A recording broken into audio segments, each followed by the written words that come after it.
ਅੱਜ ਅਸੀਂ ਤੁਹਾਨੂੰ ਦੱਸਾਂਗੇ ਚਾਹ किस तरह कित्थे तक पहुंची। अस्सलाम वालेकुम व्यूअर्स, कैसे हैं आप? उम्मीद है सब खैरियत से होंगे। ये मौलाना अब्दुल कलाम आज़ाद की चाय ने मुझे बहुत बहुत पसंद आई है। मैंने कहा मैं आपसे एक दफ़ा फिर शेयर करूँ। ਚਾਹ ਤਾਂ ਤੁਸੀਂ ਜਾਣਦੇ ਜੇ ਨਾ ਕਿ ਸਿਹਤ ਵਾਸਤੇ ਇੰਨੀ ਅੱਛੀ ਨਹੀਂ ਗੀ ਅਤੇ ਤੁਹਾਨੂੰ ਇਹਦੇ ਨੁਕਸਾਨ ਦਾ ਵੀ ਪਤਾ। ਬਸ ਇਸ ਤੋਂ ਮੈਂ ਇਹਦਾ ਜ਼ਿਆਦਾ ਤਜ਼ਕਰਾ ਕੀਤਾ ਵਾ ਕਿ ਇਸ ਕਿਤਾਬ ਵਿੱਚ ਚਾਹ ਦੇ ਬਾਰੇ ਬਹੁਤ ਬਹੁਤ ਮਜ਼ੇ ਦੀਆਂ ਪੂਰਾ ਇੱਕ ਚੈਪਟਰ ਆ चाय का। तो मौलाना साहब फरमाते ने चाय का आखिरी डिब्बा था वो भी ख़त्म हुआ।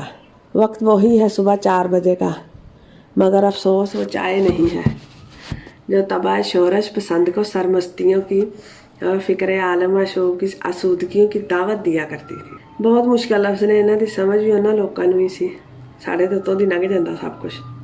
बहुत मुश्किल लफ्ज़ ने, ये फ़ारसी बहुत मुश्किल है। मैं चीनी चाय का आदी था, कई दिन हुए ख़त्म हो गई।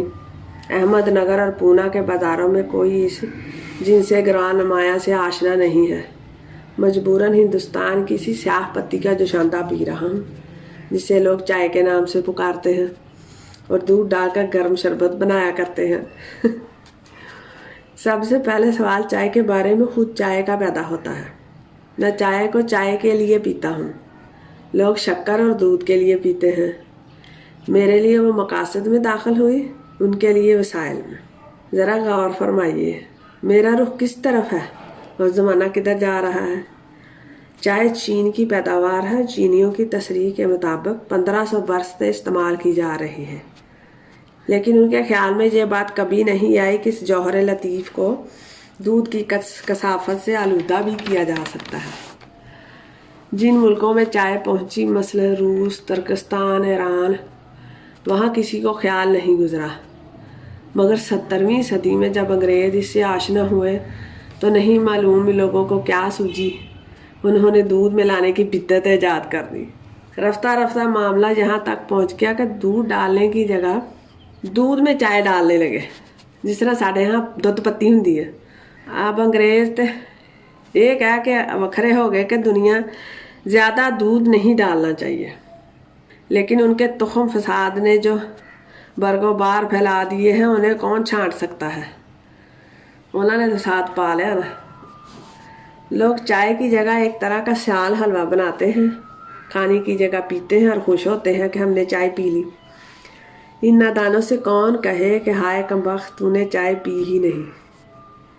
फिर एक बुनियादी सवाल जो चाय की नौइयत का भी है, उसके बारे में अजीब आलमगीर गलत फहमी फैल गई है। कितना लड़िए तो किन्नू किन्नू समझाइए। आम तौर पर लोग एक ख़ास तरह की पत्ती को जो हिंदुस्तान और सलीम में पैदा होती है समझते हैं कि चाय है। फिर इस किस्म की मुख्तलिफ तरह की चाय को एक दूसरे पर तरजीह देते हैं और बाहम रद्दोकद करते हैं। एक गिरोह कहता है सलीम की चाय बेहतर है, दूसरा कहता है दार्जिलिंग की बेहतर है। इन्होंने कौन दसे कि जिन्होंने चाह समझी बैठे असल च चाह है ही नहीं। इत्थे वैसे पाकिस्तान में अक्सर जगह ते वेख्या जाता कि पठान वाले भी जगह जगह चाय रखी होंगी है, रेहड़ियां ते ठेलियां ते फटियां ते दुकानां दे अगे सामने ना चाह पत्ती पता नहीं अजीब जी होंगी है वो, तो उन्होंने चाय कहन डे होंगे, वो भी लोग लेंदे ने, वो भी पींदे ने। दरअसल ये गलती 19वीं सदी में जब चाय की मांग बढ़ रही थी तो कुछ किसानों ने हिंदुस्तान और सैलून के ऊंचे और मरतूब इलाकों में तजर्बा किया। यहाँ की मिट्टी ने चाय पैदा करने से इनकार कर दिया और उसी शक्ल की दूसरी चीज़ पैदा कर दी। इन ज़ियाकारों से उसी को नाम चाय दे दिया और उसे काली चाय का नाम दे दिया। गलती हाय मज़ामीन मत पूछ, लोग नाला कर रस्सा बांधते हैं। ये टाइम तो पाऊ कौम है, इन्होंने की पता जगाड़ू कौम। लोग इसी इंतज़ार में थे कि ये जिन्स कामयाब अर्जा हो, बेसमझे बूझे उसी पर टूट पड़े। इसी फरेब को समझ लिया। अब आप हजार सर पीटिए, कौन सुनता है। नौए इंसानी की अक्सरियत के फैसले का हमेशा ऐसा ही हाल रहा। जमीयत बुशरा की ये फितरत है कि हमेशा अक्लमंद आदमी इक्का दुक्का ही होगा, भीड़ बेवकूफ़ों की ही रहेगी। मानने पर आएंगे तो गाय को खुदा मान लेंगे, इनकार पर आएंगे तो मसीह को सूली पर चढ़ा देंगे। یہ تو تھی اصول کی بات. اب فروغ پر آئیے. سب سے اہم مسئلہ شکر کا ہے، مقدار اور نوعیت کے لحاظ سے.